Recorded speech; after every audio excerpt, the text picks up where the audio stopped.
welcome to this week's episode of the India Story, the show where we track the latest developments in the world's largest democracy, this for a global audience. We also speak to the biggest newsmakers from India, and today we have for you Jyotiraditya, Scindia.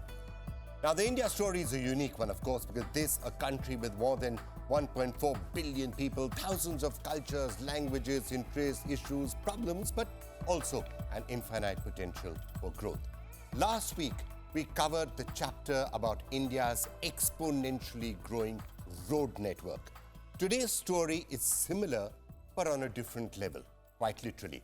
This week, we analyze the airline industry, the civil aviation sector in India, and what many people believe could also be a very sharp growth in air traffic, in airports, in passengers, and also in infrastructure.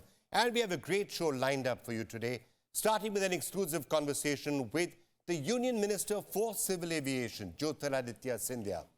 Also on the program, one of the biggest success stories coming from India, one that you do not want to miss. India is now home to 3,167 tigers, 200 more than it had 4 years ago, but more importantly, way more than double the numbers in 2006. Now, this success in being able to save the tiger being attributed to the roaring success of 50 years of Project Tiger, and also to a nationwide will and nationwide campaign to draw awareness to the tiger. We talked to S.P. Yadav, the Additional Director General of the project, on how the program has saved the Indian tiger. Also on the program, a special chat with an environmentalist, someone who worked on the tiger cause, an actor who's just come out with one of her new films, Diya Mirza. Stick with us. It's going to be a power-packed show. But before we take you through any of this, a quick look at some of the top headlines from India that you should be tracking wherever in the world you are. Prime Minister Narendra Modi and the British Prime Minister Rishi Sunak agreed to resolve outstanding issues in the India-UK Free Trade Agreement negotiations. The next round of trade talks begin from the 28th of April. India is witnessing a fresh bout of COVID. There's a spike in daily infection numbers, and the positivity rate has also gone up in the past few weeks. But hospitalization remains low, as do deaths from COVID. Indian cinema continues to reign supreme. Superstar Shah Rukh Khan and master storyteller S.S. Rajamouli make it to the Time magazine's World's 100 Most Influential People of 2023. Kolkata Metro scripts history yet again. It successfully runs an underwater for the very first time. Remember, this comes nearly 40 years after the Metro started its Indian journey from the same city, Kolkata.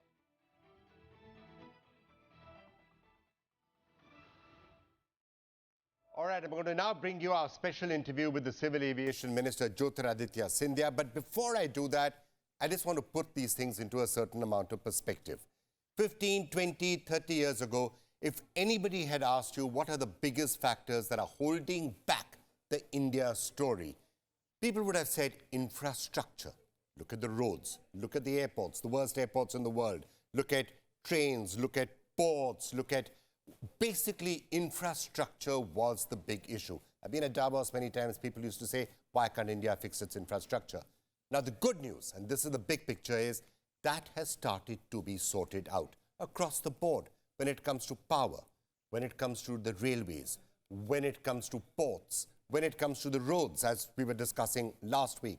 Infrastructure is gradually, actually not even gradually, rather fast, becoming an area which is not holding back the India story, but actually contributing to its acceleration. And keeping that in mind, let's now turn our attention to civil aviation, because airports, airlines, this was an area which was holding India back. India used to have the worst airports in the world. Now, many people would say it has some of the best airports in the world. Look at the airlines. The quality of Air India had deteriorated so sharply. Indian Airlines, you could barely fly in those. They've been privatized now, and hopefully the quality will start to come up. And that infrastructure push is happening across the civil aviation sector. I'm just going to give you some quick statistics. India is already the world's third largest air passenger market. We provide direct connectivity to more than 40 nations, indirect connectivity to more than 100 countries. The number of airports in the country has gone up from 74 in 2014 to 147 in 2022. And in many cases, the quality of those airports has also shot up quite substantially over the last 20 years or 25 years. And that's also been really notable. At 13.6 crore, air passenger traffic in India saw a 60% growth in 22-23. 15 airlines operated nearly 10 lakh flights in 2022, marking a 21% increase compared to 2021. However, domestic air passenger traffic is still 4% below pre-COVID levels, and that is something that has to be looked at. Passenger capacity at 6 major airports in India, though, is 19.2 crore. So all of this is going up, and it's crystal clear that the civil aviation sector is poised for a period of fairly extensive growth. And schemes like Udan that have been announced by the government of India could actually boost that even more dramatically. You could have aviation markets opening up in areas that had never been opened up. A large number of new airports are coming in there.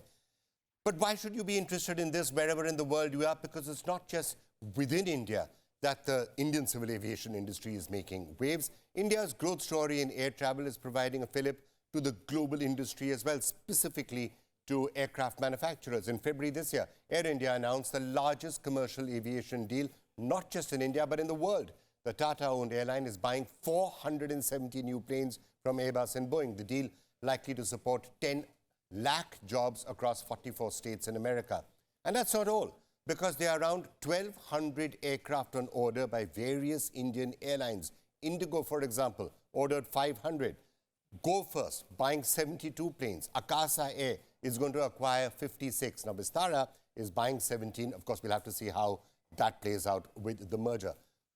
Upshot, this is going to have a hectic and a massive impact on the job market, both in India and across the world. And within India, there is a welcome change from reports of layoffs, because as Air India continues to proceed, that particular, the revitalization of Air India alone could be creating lakhs of jobs in India, according to some estimates. Look, this is all the good news. There seems to be a lot of activity, a lot of growth, a lot of buoyancy in the Indian aviation sector. Because so far what I've been telling you about is clear skies for the Indian aviation story, but there are some dark clouds also there, some turbulence that will have to be navigated. In recent weeks and months, there have been frequent reports of flyer misbehavior, for example, and more worrying, allegations of apathy by the flight crew. That is something that needs to be turned attention to, customer service in general. Then there are technical slags in many airlines. SpiceJet, for example, operated at 50% capacity for much of 2022. There have also been safety concerns expressed in some areas. In 2021, near 40 near-collision incidents were reportedly investigated by the authorities. And on the economic front, the finances of airlines have been under stress for a while, and they could be affected by higher ATF prices and also by the depreciation of the rupee. Indian airlines across the board are projected to see a consolidated loss of something like $1.6 to $1.8 billion in 2023. Also, some experts are pointing out that only 4% of Indians actually fly. Now, that you could say that shows a very low penetration, which is true. It could also be seen positively, of course, because you can say that's such a large unserved market, people who can then go out and start to fly. So what's going to happen next? Is Indian aviation poised for takeoff? Is it already cruising? What lies ahead? Well, who better to put those questions to than the Civil Aviation Minister, Jyotiraditya Scindia. And I got a chance to catch up with him for a fairly detailed interview on what lies ahead. I'm just going to play that entire interview for you right now. And to try and understand what exactly is happening in the civil aviation sector in India, who better to talk to than the Minister for Civil Aviation, also of Steel, Jyotiraditya Scindia. Pleasure to have you with us, and thank you so much. I'm going to talk to you about infrastructure and flights and the big orders that are being done. But should we start off with passenger experience? And right now, one of the major irritants in passenger experience seems to be from other passengers. And what's happening? People, attacking members of the crew, urinating on people. Passenger behavior seems to have gone down the trail. So first of all, Vikram, thank you very much for having me. It's a pleasure, as always, to be with you. I think this is more of a societal issue rather than a sectoral issue.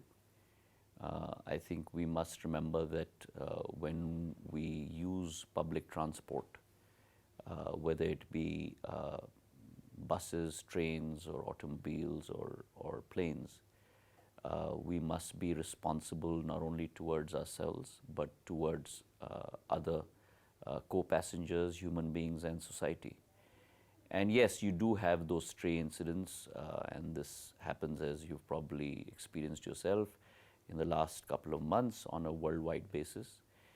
We have very strict, what we call in our civil aviation parlance, CARS, which is the civil aviation rules that are in place for action on these fronts. First of all, of course, is the airline's responsibility to report any such untoward incident.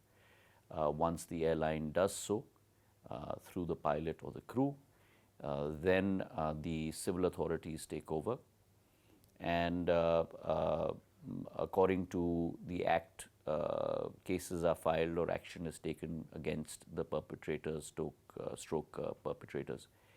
And in all of these cases, such action has been taken. There have been a few cases where the airline has not complied with its responsibility of reporting such incidents. And in those cases, action even against the airline and the pilot and the crew has been taken by DGCA. So we are extremely clear in our mindset that there is zero tolerance for such behavior. And when this does happen, then we will certainly take action in the strictest possible manner. So zero tolerance is something which you're saying. What do you think lies behind it? I mean, in some cases, just people drinking too much. In some cases, it's mostly people who are inebriated. In some cases, a certain incident happens and it sparks an altercation. But in each and every case, action is and will be taken. one of the things, of course, that you're going to have to do when it comes to this aspect of behavior, these are people who are just clearly doing something wrong and action needs to be taken about them. But as your efforts to democratize civil aviation spread, as more and more people start to get onto the plane for the first time, then that certain amount of education will have to be there. Because sometimes it could be, in these cases, people are doing something wrong, they're just doing something wrong. In other cases, it could be they don't know what to do necessarily. So that's education. There are probably, I may be going a little too far, but there are probably nil cases in that aspect. Do you think so? Yes. I think even thousands of first-time flyers, and I'll give you the example of Udan. Since Udan took off in 2016, we've had 220,000 flights. We've had 1,17,00,000 flyers who have benefited from Udan, 473 new routes that have been plied that probably would never have bin plied before. 74 new airports, waterdromes and heliports that have been built in our portfolio through Udan. But I would say it is probably extremely rare, or probably no case of first-time flyers that have exhibited this sort of behavior. So the people who are for the first time getting into a plane, who've never done it, they are still managing to follow the rules and do things correctly. It is people like you and I who travel many times. The spoiled, privileged types, having a drink too many, you think it's there, jante nahi ho main kaun hu, and misbehaving. Or there's an altercation, or fuses run high, and an incident happens. Let's move to the other aspect of the passenger experience, which is obviously the entire journey from coming to the airport, going through the airport, getting onto the plane, the quality of service that you're getting, and obviously it's improving, and it's improving dramatically. What's your vision on that? How do you see us heading forward? So there are two segments of the value chain. One is the person who's desirous of traveling by air. The other is the service provider, which is the airline, that is desirous of taking people on its infrastructure from one point to the other. In between both of these parts of the value chain sits the infrastructure of the airport. Now, generally across the world, the airport is a single airport in that particular city, except for rather big cities like New York or maybe now Delhi and Bombay coming up with two airports. Goa already has two airports. So I think that if you are the single gateway in that city, on you lies the responsibility to make sure that you are able to connect the desire of an individual with the service provider's desire to service that individual. And that you must do in the best possible manner to facilitate that process. Make that experience one such that the customer wants to travel again. We have seen huge expansion in our infrastructure network in the country over the last 9 years. A country that had 74 airports built in 65 years of its independence. In the last 9 years, we have, under the Prime Minister's vision, doubled that number to 148, comprising of 74 new airports, waterdromes, and heliports. And therefore, it's been an exponential growth curve.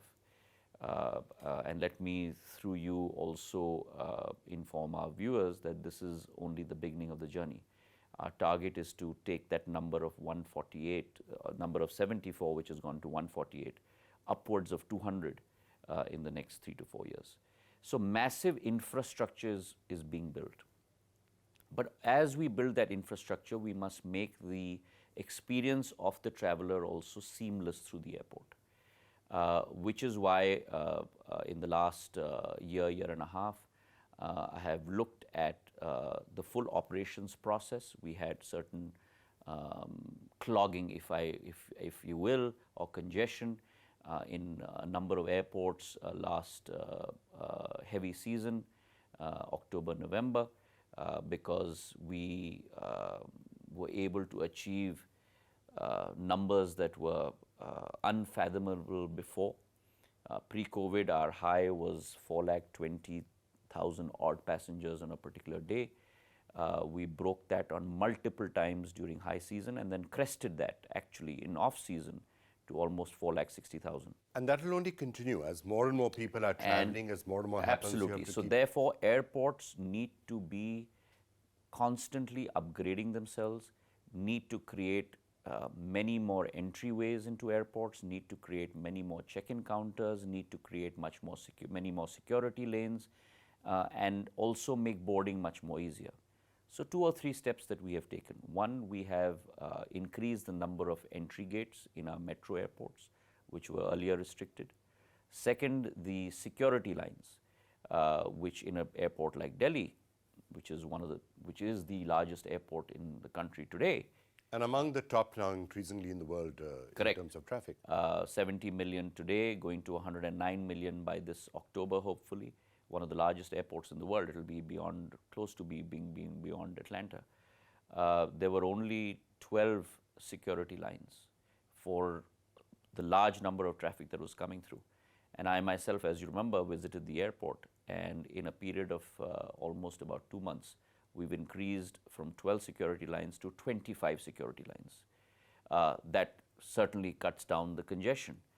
So therefore, you've got to look at it from an operations exercise point of view, look at where the bottlenecks are along the critical path and provide access and opening up of those bottlenecks. So for example, in the Delhi airport, much to a lot of people's chagrin, I broke down the VIP lounge. And in that VIP lounge, we put in 5 security lines. So for me, the common passenger is most important. Along with that, what we've introduced, just to finish off on that, to make the process much more seamless, is a new FRT, facial recognition technology system called Jyotiraditya, where from your home, when you upload all your information, you can seamlessly pass through from entry to check-in, to security, to your boarding gate, to boarding the flight, all in a period of within 5 to 10 minutes, as opposed to going through a long experience. That's been introduced in 3 airports until 31st of March. I've introduced it in 4 more airports on the 31st of March. So 7 airports in the country now have DigiYatra operating. So that's why we might need to find. So DigiYatra is one way that you let people use their faces to speed the entire process up. The other is to look at certain things and see whether they're required. You'll remember till, 10, 15 years ago, that, every time you landed in India, you had to fill out that disembarkation card, which has now been done away with. So the checking of people entering the airports, you think that is something that will continue to be required for security reasons and to prevent clogging? Yes and no. Certainly, yes, if you've not adopted DigiYatra. And if you have, then your entry is much more easier and much quicker. And I'm kind of amazed at the adoption rate of DigiYatra, whereas in airports like Delhi and Bangalore, which see a huge amount of throughput, the adoption rates within 2 to 3 months of putting in place DigiYatra is close to about 10% or 11% of all flyers. In a place like Varanasi, and I must congratulate my airport director there, she's a lady, the adoption rate is close to 45%. So almost 1 in every 2 flyers in Varanasi is using DigiYatra. And therefore, with 4 more airports coming online now in the second round, I think you're going to see much more, and I think this is the need of the hour, because we've got to make the system much more facilitatory. When we're looking at now the growth that you're talking about, there's domestic travel, which Udan and others are there, and I'm going to talk about that. But let's just look at international. Internationally, so many people flying to the US or Europe or any other place tend to go through the Middle East. They're flying on Emirates, they're flying on Etihad, they're flying on those airlines. Those planes seem to be filled with Indians. Surely one of the parts that we should be thinking about is point to point directly from India, fly directly to the US. Why are you going via the Middle East or any other place? So you're absolutely right, Vikram. I think if you look at the analysis of the civil aviation industry in India, like all other industries across the spectrum, this industry also follows an S-shaped growth curve. The bottom end of the S is when an industry is in its infancy, and therefore growth is kind of almost flat or slow growth, the delta, the slope. Then you come to the middle part of the S, when the industry goes through growth phase. And then the top part of the S is when an industry approaches maturity, and therefore growth flattens out again. India, I believe, is in that inflection point between infancy and the growth phase. We have now entered the growth phase. And I believe that the growth rate in India is going to be exponential. Having said that, I think this is also a troubled legacy of the past. In the past, I believe that we've given out too much on many of our bilaterals. And therefore, I think it's important to do 2 things. One, to ensure that Indian carriers grow their wide-bodied aircraft, and that's something that I have been pushing for the last 1.5 years that I have been here. And I'm really glad to see airlines such as Air India and Indigo. Air India has posted the largest order not in Indian civil aviation history, but global civil aviation history, of 470 aircraft, 250 with Airbus and 220 with Boeing. Between the two, almost 60 to 80 wide-bodied aircraft, and therefore Air India is going to make a huge foray on direct routes. Indigo is also getting into wide-bodied aircraft, and therefore they are also going to go across the 7 seas. And I think that is extremely important for India to be able to create its own hub for its own travelers. But based on your understanding, somebody watching this in other parts of the world, do you genuinely feel that we are going to be in a situation 2 years, 3 years, 4 years from now where India will be a major international aviation hub, and Indian airlines, various Indian airlines, will be global standard airlines, and that's what people should be flying, especially when they're coming to India? Absolutely. I think we are already the 3rd largest domestic aviation market in the world. We have grown from 6 crore flyers in 13-14 to almost 14.5 crore flyers today. So we've more than doubled the market in the last 8 or 9 years, COVID notwithstanding. On the international side, we are at roughly 6 crore flyers, so we are at roughly 20.5 crore flyers. I see this growing to 40 crores over the next 4 to 5 years. So that's the potential of the market. We have grown our fleet size from 400 in 13-14 by almost 75% to 700. With these large orders of Air India and Indigo and Akasa and SpiceJet, I'm looking at a capacity addition of at least another 1,000 to 1,300 planes over the next 5 to 8 years. So I see our fleet going to 2,000 in the next 7 to 8 years. And therefore, yes, India will be a major market, not only for Asia, but for the world. Also do remember, Vikram, that when we talk about an industry, we talk about the market. And when we talk about the market, we talk about penetration. And if you look at penetration in India, when we talk about 14.5 crore flyers, it includes many people like yourself and me who make multiple trips in a year. So if you distill that and you actually look at discrete travelers in the country, that number is not going to be more than roughly about 3 to 4 crores in a country of a population of 130 crores. So what's your penetration rate today? It's hardly 3%, 3 to 4%. So therefore, you've got 96% to go. And today, people are yearning to travel by air. And therefore, the connectivity that the Prime Minister has provided through UDAN, where we have put up airports which were obliterated from the civil aviation map almost 50 years ago, places like Jharsuguda in Orissa, Rupsi in Assam, Kishangarh in Rajasthan, Darbhanga, which are now providing customers ranging between 50,000 to 5.5 lakhs per year from these satellite tier 2, tier 3 airports. And that means that this market is going to grow and connectivity is going to grow. And through that connectivity, people are going to travel much more by air. So dramatic demand growth is coming, and you're saying that the infrastructure and the capacity and the supply will be there to encourage that. And then it becomes a virtuous cycle. Correct. I mean, and just a case in point for you, if you take our 6 metros in the country today, we have close to 220 million throughput capability in the 6 metros. So Delhi, Bombay, Bangalore, Hyderabad, Chennai, Kolkata. That is going to grow to 440 million by 2030. Jyotiraditya, Scindia, thank you so much for talking to us. Thank you very much for having me. All that infrastructure is also going to affect the other ministry which you're looking after, which is steel, but maybe that's a subject for another day. Yes. Thank you. Thank you very much. All right, that was the Civil Aviation Minister Jyotiraditya Scindia in an exclusive interview. But let me now turn my attention to the next segment that we have for you in the India story, which is to keep track of what the world is saying about India, the global media in particular. And we're going to try and bring you snippets, not just from the media in the West, but also what is being said in other parts of the world. So let's start, of course, the big headline, I guess, out of India for many publications this week was what happened with the BBC and the Enforcement Directorate starting a new probe under FEMA on the BBC. This after the income tax raid on the BBC a little earlier in the year. Many of the publications making a link between the actions on the BBC and the documentary that had aired on the Gujarat riots a little earlier in the year. America-based Washington Post published an article on the storm whipping around pro-Khalistan preacher Amritpal Singh.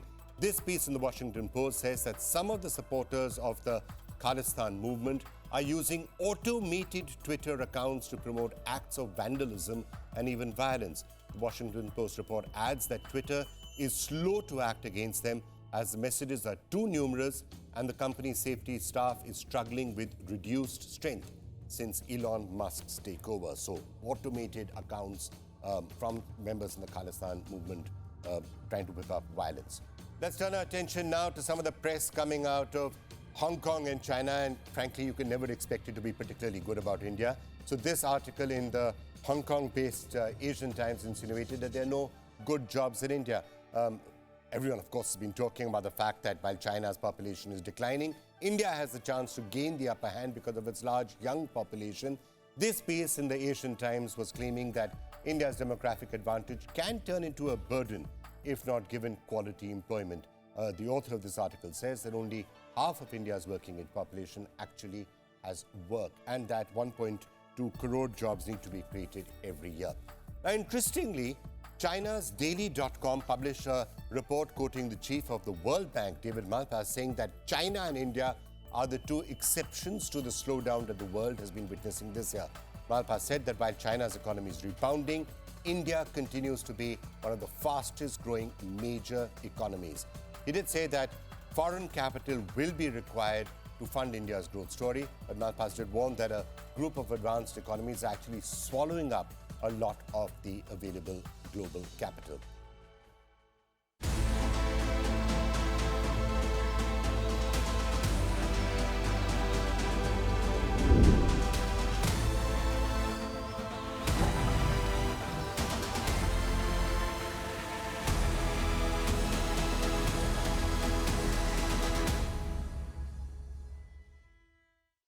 And let me now turn my attention to a good news story that I am particularly delighted about. The tiger population in India now stands at 3,167. Remember, the figure was down to just 1,411 in 2006. And that was a time when many people definitely thought that the tiger was in risk of extinction.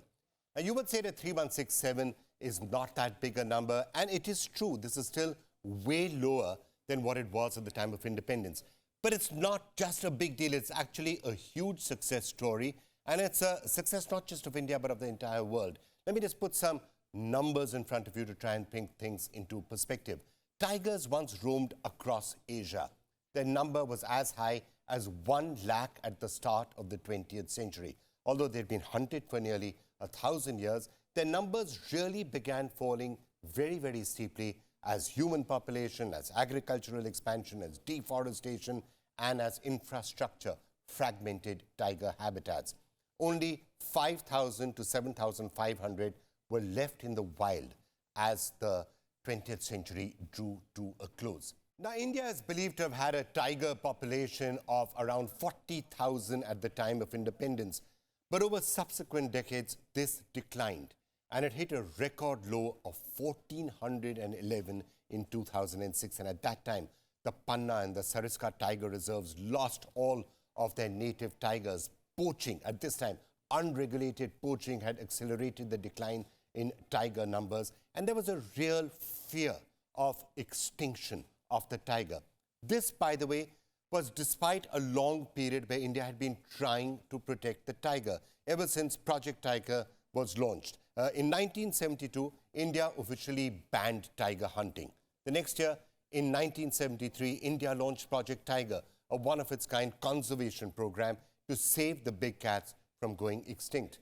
Initially, the project covered 9 tiger reserves spread around 18,200 square kilometers. But since then, it has become the largest species conservation initiative in the world. Under this project, 27 tiger reserves have by now been established over an area of something like 37,700 square kilometers. At present, India is now home to as many as 53 tiger reserves, covering 75,000 square kilometers. Authorities have relocated and paid entire villages to make space for the tiger.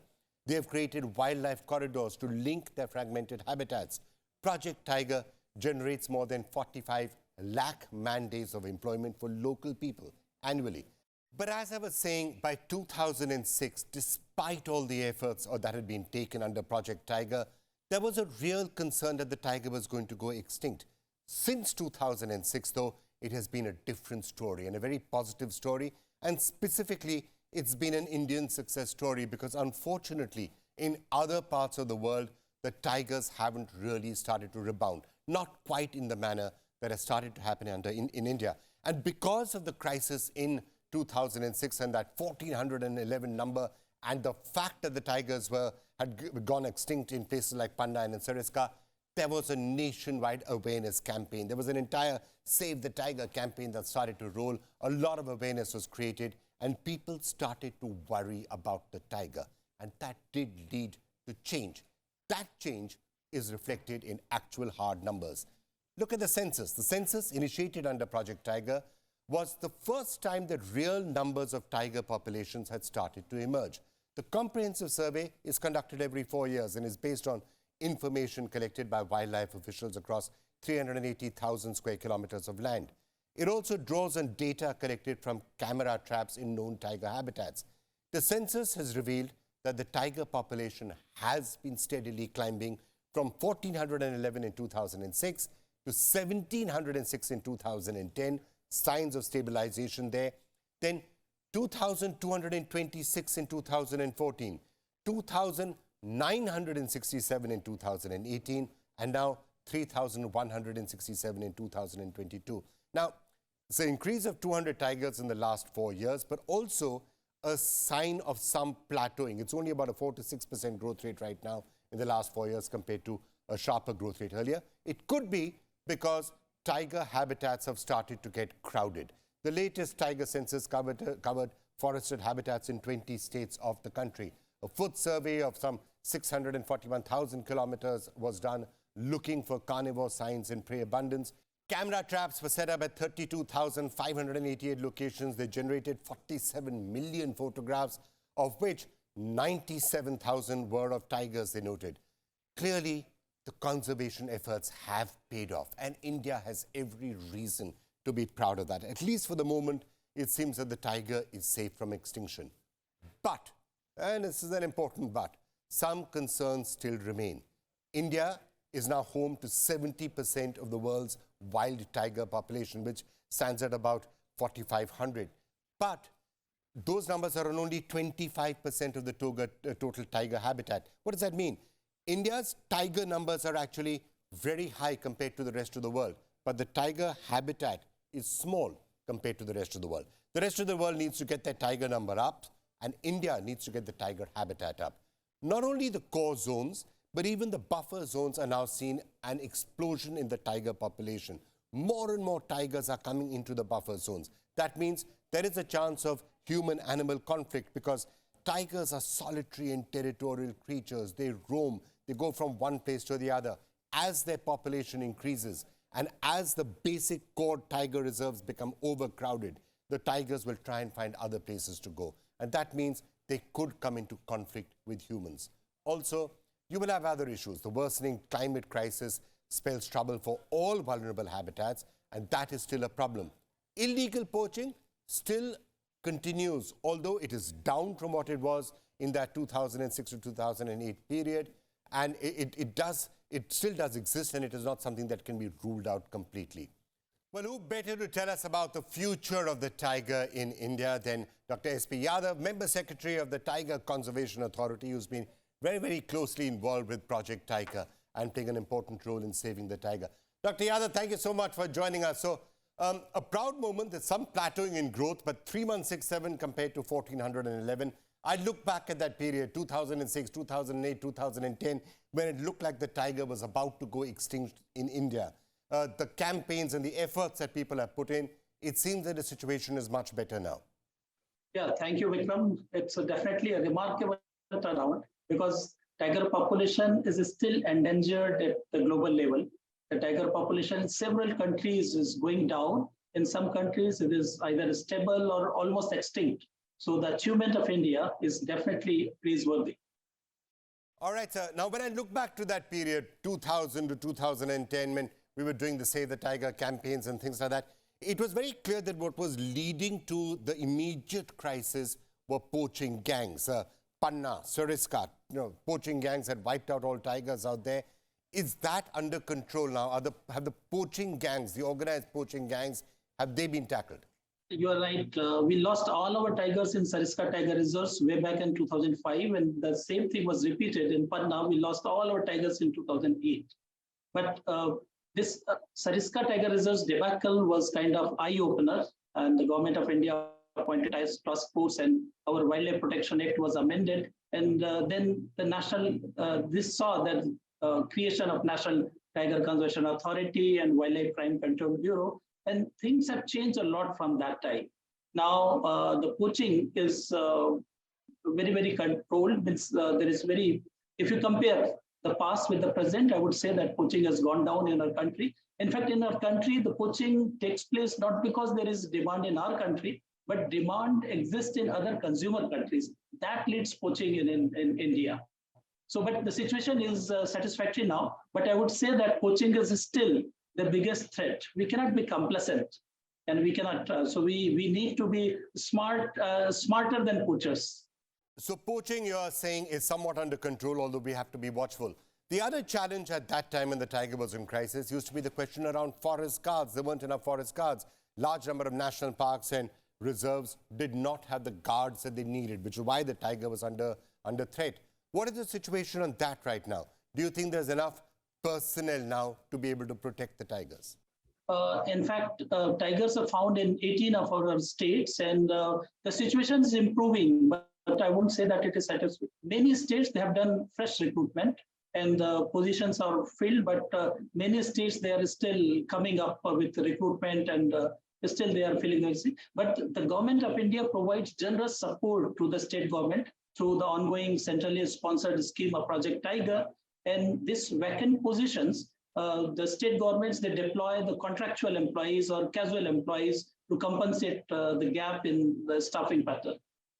So let me now move on to the next major risk factor for the tiger, which is, of course, around animal-human conflict. Now, that used to be a challenge when tigers, and still is a challenge, when tigers come out of their zones and come into conflict with humans or kill cattle, and then sometimes villagers would try and poison the tigers and kill them in retaliation.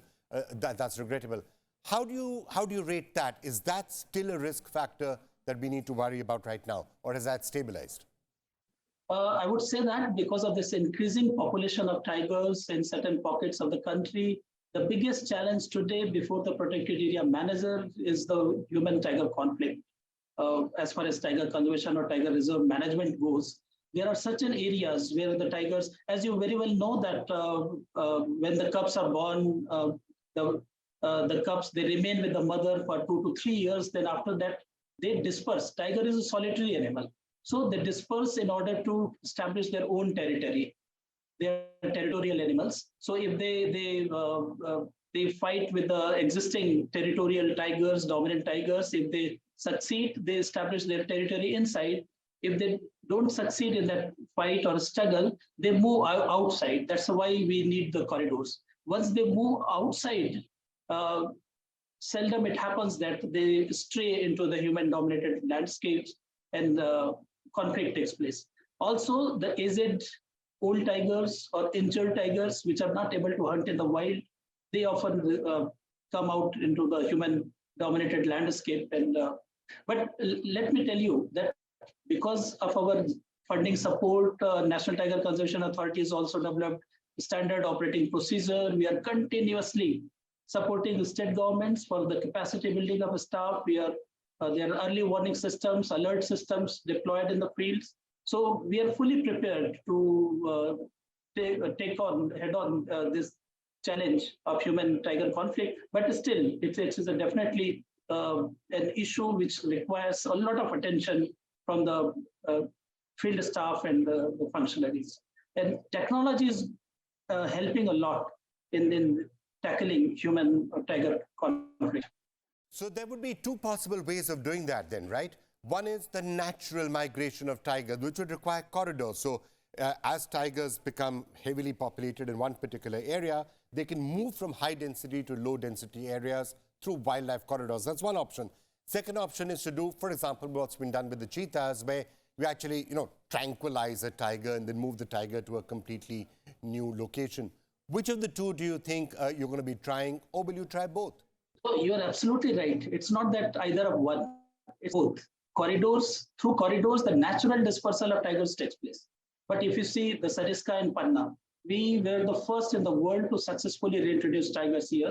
And we brought tigers. We lifted them from Chopper and from Ranthambore to Sariska and from Bandhavgarh and Kanha to Panna tiger reserves. We shifted them, and it means artificial efforts were made. So both the efforts, either way, is important to make a balance of tiger population in the country.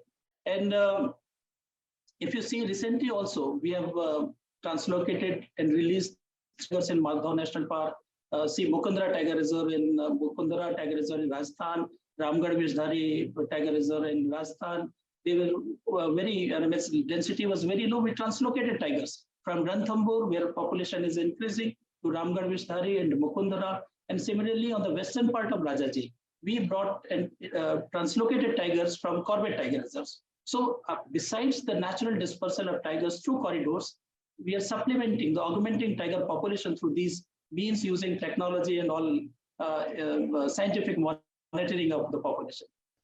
Well, Dr. Yadav, thank you so much for joining us, and let's hope all your efforts continue to be really, really successful and that these wonderful animals do thrive. Thank you for being with us. Well, let me get another perspective in on that story, and it's a great pleasure to be talking to somebody who's been very actively involved, not just with the Save Our Tiger campaign, but with many, many environmental campaigns, and her film Bheed has just been out in the recent past. I'm talking, of course, about Diya Mirza, and it's great to be joined by her right now. Diya, thank you so much for joining us. I'm just talking about a theme that you, of course, have been particularly closely involved with, and which was saving the tiger, something that I remember you being very actively involved in the campaigns with about 15 years ago, and the tiger is looking quite safe. So talk to us about the tiger and the other campaigns that you've been involved with. Thank you for having me, Vikram. It's always nice talking to you. I have a lot of credit to give you for the fact that I choose to give voice to many of the environment and, of course, wildlife campaigns in the country, because it was through you that I realized that there were a lot of good people doing good work, but it was being done in silos. And a vast majority of civil society was extremely disconnected from the need to improve environmental consciousness and do more. And you really set me off on a path, and I'm very happy to be on it. Thank you so much for that, Diya. I'm always happy to get unwarranted credit where it is not due. But okay, thank you so much. Frankly, I don't think I had much to do with it. But I'm so glad that you started lending your voice and your face for good causes. You did it. You started lending your voice and your face for environmental causes. But is that a trend now that you think is catching on and that many other people are starting to do? And is that something that's really important?